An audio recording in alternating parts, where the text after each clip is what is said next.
এই ভিডিওটা হলো এই সিরিজের 2 নাম্বার ভিডিও। সর্বপ্রথম ভিডিওতে আমরা দেখাইছি যে কিভাবে সঠিক নিয়মে একটা গুগল অ্যাডস অ্যাকাউন্ট ক্রিয়েট করতে হবে। তো যারা এখনও ওই ভিডিওটা দেখেন নাই, আমি আই বাটনে লিঙ্ক দিয়ে রাখলাম অথবা ডেসক্রিপশনে লিঙ্ক দেওয়া আছে, সেখানে ক্লিক করে দেখে নেবেন। তো আজকের এই ভিডিও থেকে আমরা শিখব যে কিভাবে গুগল অ্যাডস অ্যাকাউন্টে পেমেন্ট মেথড অ্যাড করতে হবে।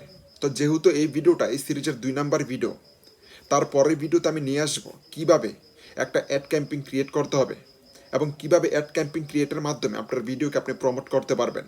তো যাই হোক, যেহেতু আজকে আমাদের ভিডিওর টপিক হলো যে কিভাবে পেমেন্ট মেথড অ্যাড করতে হবে, তাহলে সরাসরি সেই টপিকে আসা যাক। তো কথা না বাড়িয়ে এখন ভিডিওটা শুরু করি। তো ফান্ড অ্যাড করার জন্য সর্বপ্রথম আপনাকে আপনার যে গুগল অ্যাডস অ্যাকাউন্ট থাকবে সেটি লগ ইন করতে হবে। ওকে, তো যেমনটা এখানে দেখতে পাচ্ছেন ads.google.com। ওকে, তারপর এখানে আপনার জিমেলটা সাইন ইন করতে হবে, যে জিমেলটা আপনি গুগল অ্যাডস অ্যাকাউন্ট ক্রিয়েট করছিলেন। ওকে, তো এখানে অটোমেটিক্যালি সাইন ইন হবে যদি আগে একবার সাইন ইন করে থাকেন, আর যদি আপনি সাইন আপ করে থাকেন তাহলে আবার এগিন আপনাকে সাইন ইন করতে হবে। ওকে, তো এখানে অটোমেটিক্যালি লগ ইন হয়ে গেল, আপনারা দেখতে পাচ্ছেন। এখন কাজ হলো আমাদেরকে ফান্ড অ্যাড করতে হবে। তো ফান্ড অ্যাড করার জন্য উপরে দেখতে পাচ্ছেন সেটিং অপশন, জাস্ট এখানে ক্লিক করতে হবে। যদি আপনি সেটিংয়ে ক্লিক করেন তাহলে কিন্তু এখানে অনেকগুলো অপশন আসবে, তারপর এখান থেকে বিলিংয়ে ক্লিক করতে হবে, তারপর সামারিতে। ওকে, বিলিং তারপর সামারি। তো যখন আপনি সামারিতে ক্লিক করবেন তারপরে নতুন আরেকটা ইন্টারফেস আসবে। ওকে, এখানে কিন্তু বিলিং অ্যান্ড পেমেন্ট। ওকে, তো এই অপশনটা এখানে কিন্তু শো করবে। তো এখানে দেখতে পাচ্ছেন আমার কাছে কিন্তু সেই অপশনগুলো চলে আসলো। ওকে, বিলিং কান্ট্রি ইত্যাদি কিন্তু এখানে দেখা যাচ্ছে। তো এখান থেকে বিলিং কান্ট্রি আপনার যেটা থাকবে ওইটাই দিবেন। যেহেতু আমি বাংলাদেশি, তো এখানে বাংলাদেশ দিয়ে দিলাম। তারপরে ইউএসডি কারেন্সি, এটা চেঞ্জ করা যাবে না। আপনি অ্যাকাউন্ট ক্রিয়েট করার সময় যেভাবে দিয়েছিলেন ওইটাই কিন্তু থাকবে। ওকে, এখানে ইউএসডি চেঞ্জ করা যাবে না। তারপরে এখান থেকে আপনাকে আসতে হবে কাস্টমার ইনফোতে। ওকে, নিচে দেখতে পাচ্ছেন কাস্টমার ইনফো। তো যখন আপনি একটু নিচে স্ক্রল করবেন তাহলে কিন্তু এখানে অনেকগুলো অপশন আসবে। ওকে, দেখতে পাচ্ছেন এখান থেকে অ্যাকাউন্টের টাইপ। ওকে, তো অর্গানাইজেশন দেওয়া আছে, আমরা এটা চেঞ্জ করে ইন্ডিভিজুয়ালে দেবো। তো যেহেতু আমাদের পার্সোনাল অ্যাকাউন্টে, তো সেই জন্য আমরা এখান থেকে ইন্ডিভিজুয়াল সিলেক্ট করব। আর যদি আপনার কোম্পানি হয়, বিজনেস হয়, তাহলে অর্গানাইজেশন। ওকে, তারপর এখান থেকে ট্যাক্স ইনফরমেশন, এটা অপশনাল, আপনি দিতেও পারেন আবার নাও দিতে পারেন, অসুবিধা নেই। তারপর একটু নিচে আসতে হবে, নিচে আসার পরে দেখতে পাচ্ছেন নেম অ্যান্ড অ্যাড্রেস। ওকে, তো এখানে কিন্তু আপনাকে নেম অ্যাড্রেস ফিল আপ করতে হবে। তো আপনার যে মাস্টার কার্ড থাকবে, ডেবিট কার্ড থাকবে, প্রিপেড কার্ড থাকবে, ওই কার্ড করার সময় যে অ্যাড্রেস দিয়েছিলেন এবং কার্ডের যে নাম থাকবে এবং যে পোস্টাল কোড থাকবে আপনার পাসপোর্টে, ওই পোস্টাল কোড, অ্যাড্রেস, সিটি, তারপরে আপনার কার্ডের নামগুলো এখানে দিতে হবে। ওকে, তারপরে নিচে আরেকটা অপশন দেখতে পাচ্ছেন ফোন নাম্বার, এটা অপশনাল, আপনি যদি দিতে চান দিতে পারেন, অসুবিধা নেই।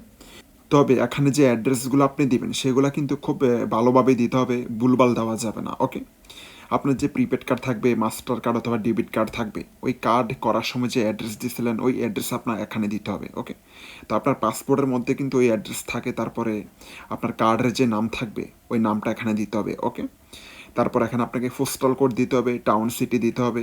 ওকে, তো ফোন নাম্বার তো বললাম এটা অপশনাল, আপনি চাইলে দিতে পারেন, আবার যদি না দিতে চান তাহলে অসুবিধা নাই। ওকে, তো যেহেতু এগুলো আমার পার্সোনাল, তো এগুলো আমি হাইড করে দিব। ওকে, সিকিউরিটি ইস্যুস, তো জাস্ট হাইড করে এগুলো আমি এখানে ফিল আপ করে দিব। এখানে আমি নাম দাম যা কিছু দেওয়ার ছিল দিয়ে দিলাম।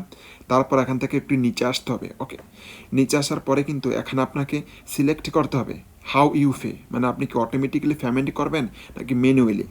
তো আমি আপনাকে রিকমেন্ডেড করবো যে আপনি ম্যানুয়ালি করেন। আর আপনার কাছে যদি ডুয়েল কারেন্সিতে আপনার ডেবিট কার্ড অথবা ক্রেডিট কার্ড থাকে তাহলে কিন্তু আপনি এখান থেকে অটোমেটিকটা সিলেক্ট করতে পারেন। তো আপনার কার্ডে যতক্ষণ ডলার থাকবে ততক্ষণ পর্যন্ত কিন্তু ডলার কেটে নেবে। তো এখান থেকে আমি ম্যানুয়ালি করবো যেহেতু আমার প্রিপেড কার্ড। ওকে, তো এখান থেকে ম্যানুয়ালি সিলেক্ট করার পর নিচে আসতে হবে। নিচে আসার পর এখানে কিন্তু আপনাকে সর্বনিম্ন $10 ডিপোজিট করতে হবে, সর্বনিম্ন। ওকে, তো মিনিমাম কিন্তু $10 ডিপোজিট করার একটা সিস্টেম তাদের। যদি আপনি $8 অথবা $9 করেন তাহলে হবে না।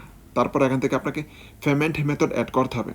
ওকে, তো আপনার যে ডেবিট কার্ড অথবা ক্রেডিট কার্ড অথবা প্রিপেড কার্ড থাকবে ওই কার্ডের ওপরে কিন্তু 16 ডিজিটের একটা নাম্বার থাকবে, ওই নাম্বারটা এখানে সাবমিট করতে হবে। ওকে, তো এগুলো আমি দিয়ে দিতেছি।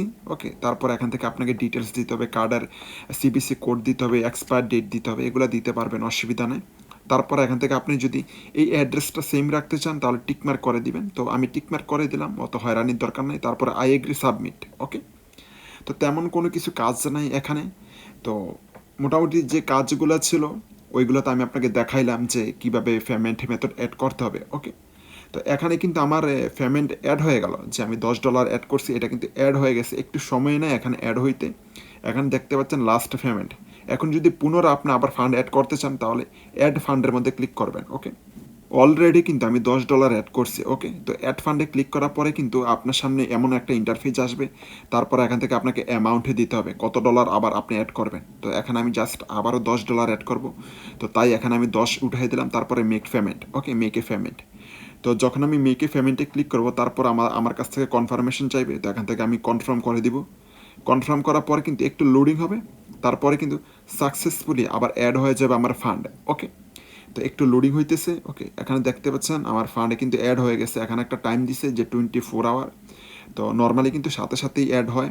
ওকে, তো এখান থেকে জাস্ট আমি গডিটে ক্লিক করব। যদি আমি গডিটে ক্লিক করি তাহলে রিফ্রেশ হলো এবং দেখতে পাচ্ছেন আমার ফান্ডে কিন্তু অ্যাড হয়ে গেছে। ওকে, $20 আমি প্রথম $10 করছি, তারপরে আবার $10 করলাম, তো যার ফলে কিন্তু এখানে $20 অ্যাড হয়ে গেছে। ওকে, তো এইভাবে করে কিন্তু আপনাকে পেমেন্ট মেথড অ্যাড করতে হবে। তো যেহেতু এই ভিডিওটা আমাদের এই সিরিজের 2 নাম্বার ভিডিও ছিল, তো 3 নাম্বার ভিডিওতে আমরা শিখবো যে কীভাবে অ্যাড ক্যাম্পেইন ক্রিয়েট করতে হবে। ওকে, তো 3 নাম্বার ভিডিওর সাথে সাথে কিন্তু আমাদের এই সিরিজের সমাপ্তি ঘটবে। তো যেহেতু এটা দ্বিতীয় পার্ট ছিল, তো তৃতীয় পার্টে আমরা শিখবো যে কীভাবে সঠিক নিয়মে অ্যাড ক্যাম্পেইন ক্রিয়েট করে ভিডিও প্রমোট করতে হবে। ওকে, তো পরবর্তী ভিডিওটা দেখার জন্য অবশ্যই সাবস্ক্রাইব করতে হবে। তো আশা করি বুঝতে পারছেন যে কীভাবে পেমেন্ট মেথড অ্যাড করতে হবে। তারপরও যদি আপনার কোথাও বুঝতে অসুবিধা হয় তাহলে অবশ্যই কমেন্ট সেকশনে জানাবেন। আর যদি আমার ইউটিউব চ্যানেলে নতুন হয়ে থাকেন তাহলে অবশ্যই সাবস্ক্রাইব করে দিবেন, পাশাপাশি বেল বাটনটি অন করে দিবেন পরবর্তী ভিডিওর নোটিফিকেশন পাওয়ার জন্য। আজকে এই পর্যন্তই, দেখা হচ্ছে নেক্সট ভিডিওতে নেক্সট টপিকে। ভালো থাকবেন।